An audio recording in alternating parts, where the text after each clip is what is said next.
Hey, what's going on out there? I go by the name of RM, and I wanted to make this video because I've just started rereading the Bobby Owsinski Mixing Handbook. This is the second edition. I'll put a graphic up. It's a PDF file. I read this, I want to say 4 to 5 years ago. And I just wanted to say, like, when we learn things, I think we should learn a lot of different from a lot of different sources. So if you go to school, okay, what did they tell you in school? Okay, you're watching videos on YouTube. What did they say in these YouTube videos? Okay, you're reading, PDF files or, audio, I would say audio books, or even listening to an audiobook. You could listen to an audiobook or you're reading something on the internet. What are they saying? That is the consensus. It's no different than me reading a recipe online, me watching someone make something on YouTube, and then actually doing it, and then taking a dish to a family function and they like it. Okay, well, all three of these avenues said that they use onion powder and garlic powder in almost all their dishes, and it tastes good. Then that's the consensus. It's the same thing. He says that there's two mixes, right? I say there's three. You have an amateur mix. This mix is clearly done by someone who doesn't grasp everything, right? Maybe their bass is too loud. Maybe there's a smearing in the low end. There's phase cancellation. There's not enough stereo width.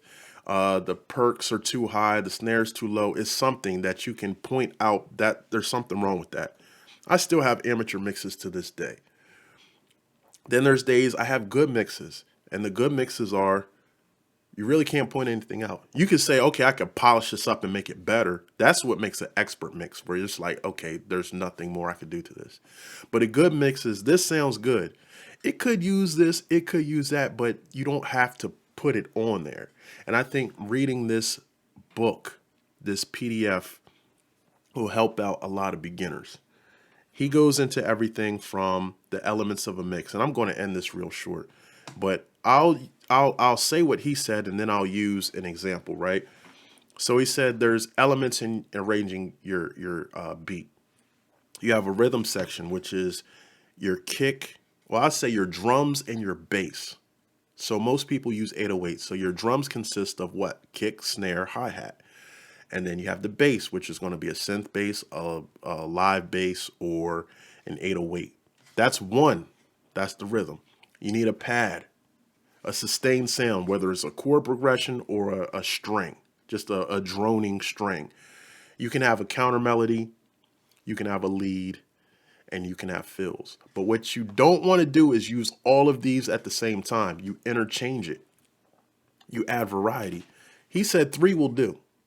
If you have your rhythm section, with which is your drums and your bass, then you have a pad sound, and then you have a lead, which is usually your vocal. That's all you need, three elements. So I just listened to a Finesse 2 Time song, and that's all it had. It had drums and 808, which is the rhythm. It had a pad sound, and it had him rapping. That's all you need. I need to take this advice for myself because I listen to some of my stuff and it's just too much going on. We could look on the screen here and that's too much. So I've cut things out, and that's the whole thing. You need to arrange it. So in a certain section, I could say, okay, well, we're going to take this out. Okay, well, we're going to take this out and then bring these in, or now, okay, we're here. Well, let's take that out and take this and then have these come in. Let's do this live, like midway through, right? So that's crossing it over. But you get my point. Just have these coming in midway through. This is how we need to structure our songs, because when they're all played at the same time, then it causes confusion. I'm going to shut the bleep up and put the graphic up because it'll do more justice reading, because he's talking to seasoned engineers and they're giving their takes, and it goes from how to compress, EQing, de-essing, gating, everything that you would need to know is in this PDF file. So I would say read it, make better mixes, and make better music. Peace.